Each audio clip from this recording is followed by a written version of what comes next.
In the year 613, Europe watched in horror as a queen, once feared, once powerful, met a death so brutal, so merciless, that even her enemies whispered in awe and terror.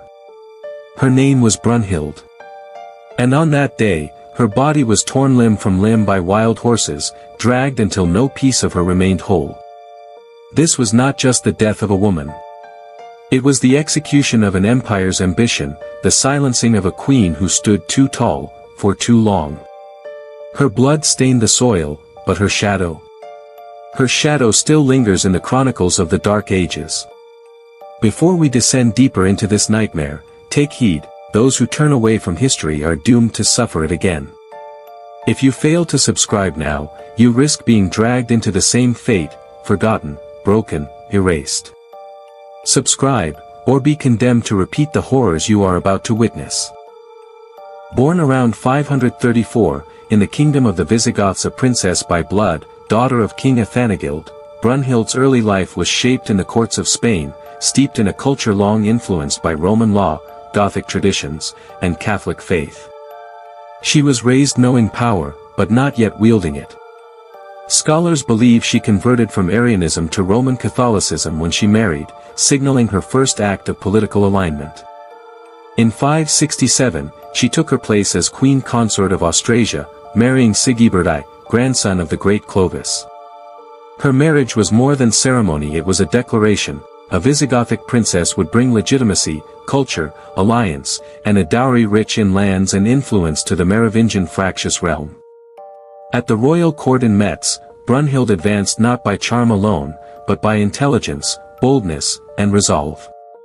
She was not content to merely bear children. She influenced policy. She took sides in disputes. She conscripted alliances. The nobles, the populace, the church, all saw that this queen was no decorative figure. But politics in the Merovingian world is always laced with betrayal. Brunhild's sister, Galswintha, married King Chilperic I of Neustria, an alliance which might have brought unity. But soon Galswintha was murdered, slain by order of or in complicity with Fredegund, the king's concubine. Her death was more than personal. It was a pawn moved on the chessboard of kingdoms. Sigebert, angered and grief-stricken, pressed for reparation. Brunhild demanded the dowry lands that had come with Galswintha, territories like Bordeaux, Limoges, Quercy, Béarn, Bigorre. The claim was legal, but it was a provocation. War followed. The battles, the sieges, the shifting loyalties. Brunhild, queen consort, stepped further into the role of strategist. She advised her husband. She navigated between fighting half-brothers, negotiating with kings, securing alliances with powerful nobles. When Sigebert was assassinated in 575, his life ended by conspiracy. Brunhild was imprisoned briefly at Rouen. But even behind walls, her ambitions did not die.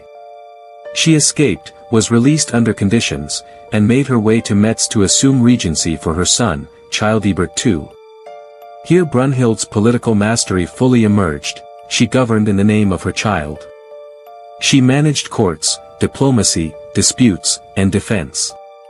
Her regency would last in various forms through the reigns of her son, her grandsons Theudebert II and Theoderic II, and even for her great-grandson, Sigebert II. As regent, she was a force. She built churches. She enforced law. She exacted vengeance when wronged. She brokered peace treaties. But more dangerously for her many enemies, she did not shy from cruelty. She imprisoned, even executed rivals. She manipulated the rivalry between Austrasia and Burgundy and between the nobles, always seeking advantage. One of her most daring moves was when her grandsons, Theudebert and Theoderic, both kings in their own right, fell into rivalry. Brunhild sided with Theoderic against Theudebert, orchestrating alliances, sowing dissent among nobles. But family blood did not guarantee loyalty. Theudebert exiled Brunhild at one point, they stripped her of power. Yet she endured. Later, when Theoderic died, Brunhild moved again. She attempted to install her great-grandson Sigebert II as king, under her regency. But the nobles, fatigued by her dominating presence, fearing her vengeance, weary of her perpetual power plays, turned away. They sought Clotaire II of Neustria to oppose her. Through wars, betrayals, court intrigues, Brunhild had built power, almost unmatched among queens of her age. She had outlived several rivals, had borne kings, raised grandchildren to rule, had attempted to unify realms under her regency, had been loved, hated, feared alike.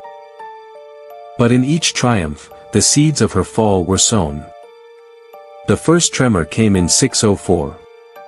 Brunhild's grandsons, Theudebert II and Theoderic II, were young kings, but restless. The court whispered of her ambitions, of her alliances, her manipulations. Brunhild saw in Protadius not merely a companion, but a lever. She appointed him mayor of the Palace of Burgundy, replacing Berthold after arranging his assassination. The aim, to consolidate control. But every plot has consequences. Nobles saw Protadius's elevation as overt manipulation. They recoiled. The death of Berthold was no quiet matter, it inflamed old grievances, fostered fear of being next, and rallied the discontented. Brunhild, whose power depended increasingly on intrigue and the loyalty of intermediaries, now faced fracture within the very foundations she had built. Her grandson Theudebert bristled under his grandmother's direction. He claimed that Brunhild tried to displace him in favor of his brother Theoderic. He grew resentful, alienated. In 604, Brunhild's ire shifted from Clotaire toward Theudebert. Theoderic, under Brunhild's influence, was groomed as more pliant, more loyal to her designs. This seeded rivalry between brothers, and between Brunhild and those who saw in her control a threat to royal and noble autonomy. Cracks widened. In 606, the nobles, disgusted with Protadius and fearful of the queen's machinations, assassinated Protadius. Theoderic, though king, could not free himself entirely from Brunhild's shadow, but the removal of Protadius was a wound to her influence. The blood between royal and aristocratic ambitions began to spill. And then came war among Theudebert and Theoderic in 610 to 612. With armies assembled, alliances shifting like sand, the forces Brunhild had marshaled were beginning to betray her. Theudebert invaded Theoderic's territories. Brunhild, attempting to mediate or manipulate, found herself caught between her grandson's wrath and the nobles' mistrust.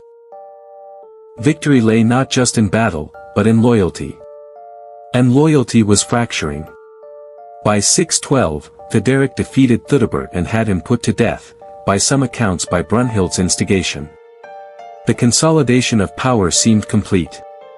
Brunhild momentarily stood at the pinnacle, having outlived many rivals, wrestled with royal blood, and neutralized one grandson. But the court, the church, and the aristocracy seethed.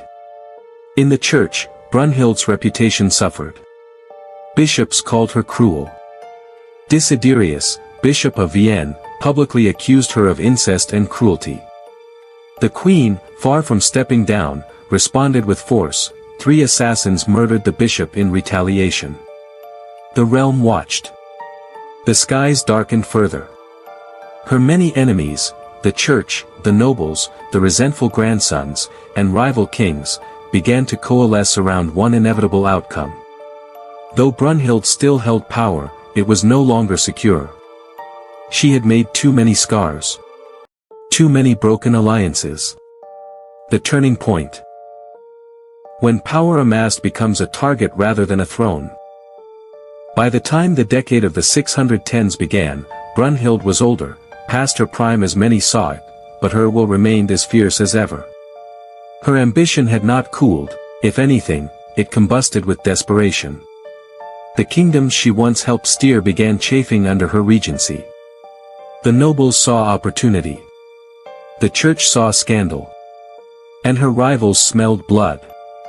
Her grandsons, Theudebert II of Austrasia and Theoderic II of Burgundy, had ruled under her regency, and though she had dominated their courts, her interference bred resentment. When Theoderic defeated Theudebert around 612, Theudebert's death followed, possibly at Brunhild's instigation. The victory should have given Brunhild the ultimate prize, control over a united Austrasia-Burgundy under Theoderic, with her in the shadow seat of regency. Instead, it sharpened the axes of her opponents. The Church, once a tool of legitimacy for Brunhild, now leered at her with moral outrage. She had enemies among bishops and monks. Charges of cruelty, of incest, of overreach. Desiderius, Bishop of Vienne, accused her openly. Her response was brutal. 3 assassins were sent to kill him. A bishop. A sacred figure. The realm muttered. What had once been political resolve now felt monstrous. Meanwhile, in the hearts of the nobles, fear grew. Many nobles had tolerated Brunhild when she delivered strength, when her governance seemed to protect their interests. But long regency, constant war, familial bloodshed, they weighed heavily. Her great-grandson, Sigebert II, was installed under her regency after the death of Theoderic II. But Sigebert was underage, weak, and the nobles, chafing under Brunhild's grip, increasingly saw the moment to strike. Then came Theoderic's death in 613, of dysentery, some said. The throne passed to Sigebert II. But the moment Brunhild attempted to assert regency over him, chaos erupted. Salic law, tradition, gender bias, all were conscripted by her enemies. They rejected her power. More than that, they saw in her a danger, decades of hurt, betrayal, and war. Clother II of Neustria, son of Fredegund, Brunhild's lifelong rival, marshaled support among the nobles and major power players. Duke Pepin of Landen among them. They abandoned Brunhild, declared for Clother. And so, at last, the forces she had tried to bind together turned against her. Her allies fled. Her soldiers were not united. Her court fractured. Caught between tradition and revolt, Brunhild, aged nearly 70, found her regency unraveling. The siege was political, ostracism, betrayal, legal and moral condemnation. Then, when it mattered, no one came to her aid. No great army rose. No coalition held. Her great-grandson Sigebert's claims were laughed at. Where once she had sown fear, now she was isolated. And so the descent, from Queen Regent, power broker of the Frankish realms, to hunted fugitive. Betrayed by nobles, denounced by clergy, flanked by enemies. She tried to mount defense, raising what forces remained. But Clother's coalition was too strong, too unified.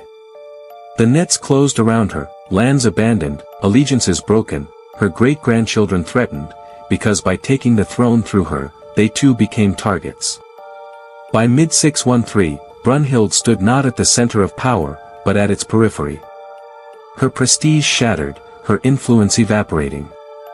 And with the armies of Clother II advancing, a final confrontation was at hand.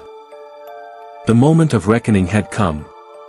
All of Brunhild's enemies, noble houses, disgruntled kings, the church, had closed in. And in 613, the day dawned on a final betrayal that would tear her world apart. After the death of her grandson Theoderic II in 613, Brunhild attempted to install her great-grandson Sigebert II as king under her regency. But the Frankish nobility refused to acknowledge him. Instead, they rallied behind Clother II, son of her lifelong rival Fredegund. Clother made a bid for ultimate power, a bid that would end Brunhild once and for all. Reports say that Clother II mounted an invasion of Brunhild's territories. The army moved fast. Many nobles deserted Brunhild, her alliances crumbled. She was betrayed, exposed.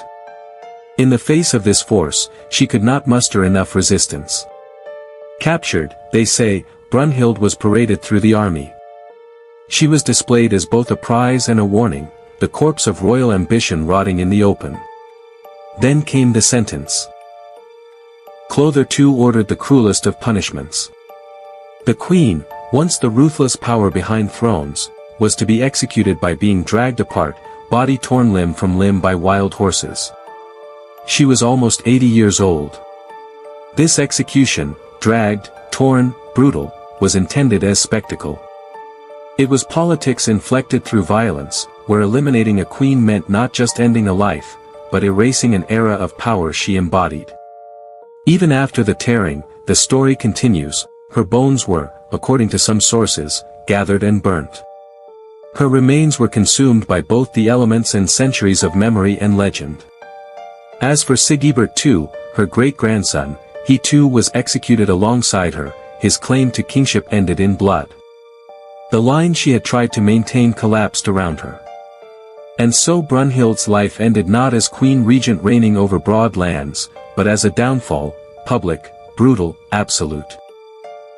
It was a scene to terrify rulers, to warn those who would rule too long, too harshly, against too many. The body of Brunhild was gone, torn to fragments and scattered by horses. Yet her shadow did not die with her. For the death of a queen is never just the death of a woman, it is the birth of a legend, and the curse of a memory. With Brunhild gone, Clother too stood triumphant. The kingdoms fractured by decades of blood and betrayal were at last unified under his hand. Austrasia, Burgundy, Neustria, one crown, one king. For the first time in decades, the Frankish realms knew a single ruler. Brunhild's end had cleared the way for his supremacy. But this unity came not by law, nor diplomacy, but by terror. Every noble who had supported her was punished. Every rival house made to kneel. The name of Brunhild itself became a caution, spoken not in admiration, but as a curse. Chroniclers, many hostile to female rulers, painted her as a monster, a woman of ambition, cruelty, and unnatural power. They made her not just defeated, but damned. Yet history, like fire, cannot be controlled. For even in damnation, Brunhild endures. To some she was ruthless, to others she was brilliant, a ruler who governed for nearly half a century, who stood against kings and outlived rivals. She was a queen in an age when queens were meant to be silent. And her silence came only through the tearing of her body. Her death marked the end of a cycle.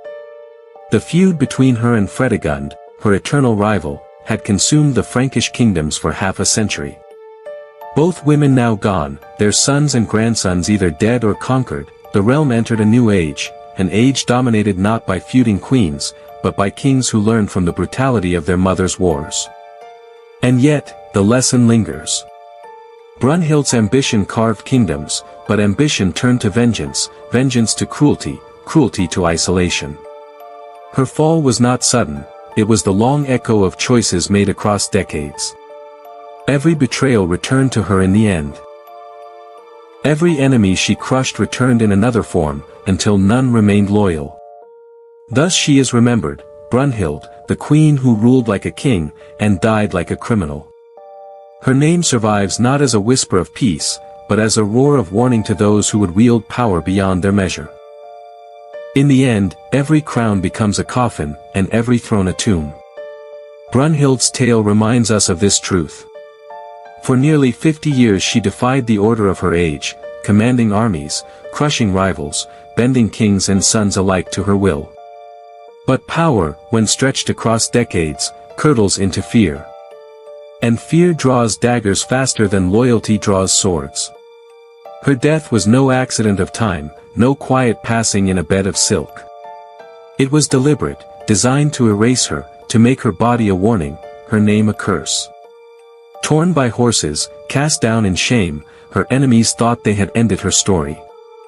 Yet by the cruelty of her death, they ensured her immortality. Brunhild's bones were lost, but her memory survives, etched in chronicles, in legend, in the cautionary tales whispered across centuries. Some called her a monster, others a martyr of ambition. But the truth is simpler, and darker, she was a ruler who would not bow. And for that, she was made to break. Remember this. The soil beneath our feet is rich not with life, but with the blood of those who thought power eternal. Kings, queens, empires, all buried, all devoured by time. Brunhild was not the first, and she will not be the last. And so her voice lingers still, echoing from the gallop of those horses, whispering through the centuries, every ambition ends in ashes, and every silence is earned in blood.